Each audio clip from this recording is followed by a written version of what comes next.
Michelle Logan, UFOs, can we identify them? As we have observed, some investigators are quite positive that they can identify all UFOs as natural things or known phenomena. Others, however, present their own special theories.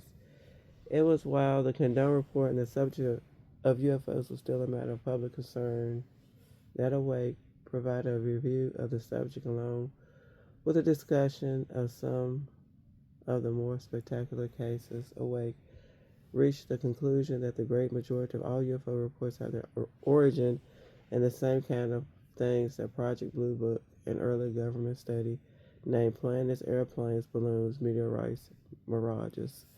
The article continued. The more thorough investigation summarized in the Condon report has clarified the part played by physical and psychological distortions. It has explained how ordinary objects seen in the sky by persons who do not recognize them under the perhaps unusual circumstances can be misconstrued in perception, magnified in the telling, further exaggerated in the newspapers, and end up as spaceships landing little green men from Mars. The official Condon report and conclusions as above, coupled with diminished UFO reports, seem to end the matter for many. Nevertheless, 2 decades later, we find UFOs are still getting public attention. As mentioned in our first article, a writer from one prominent journal observed that a new element has been added. We live a backdrop of deep-seated and apocalyptic fears as we approach the year. Even more uncertainties develop from recent claims that in the past the U.S.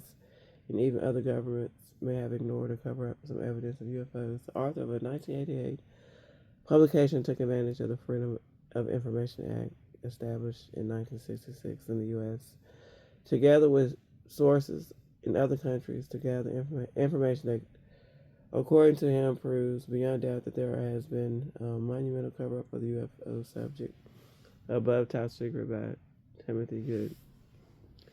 Gary Kennan, in his book Light Years, raises questions as to what proof is needed to convince authorities of the existence of the UFOs.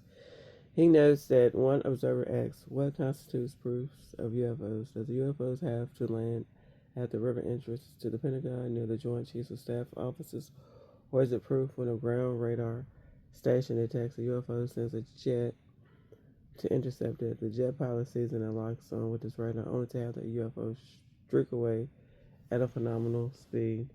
On the other hand, Professor Hines argues that the 997 pages of documents released covering the period from 1949 to 1979 do not reveal any attempts at a government cover-up. He states an examination of the secret CIA papers and documents on UFOs reveals an agency mildly interested in the phenomenon but skeptical of the extraterrestrial hypothesis.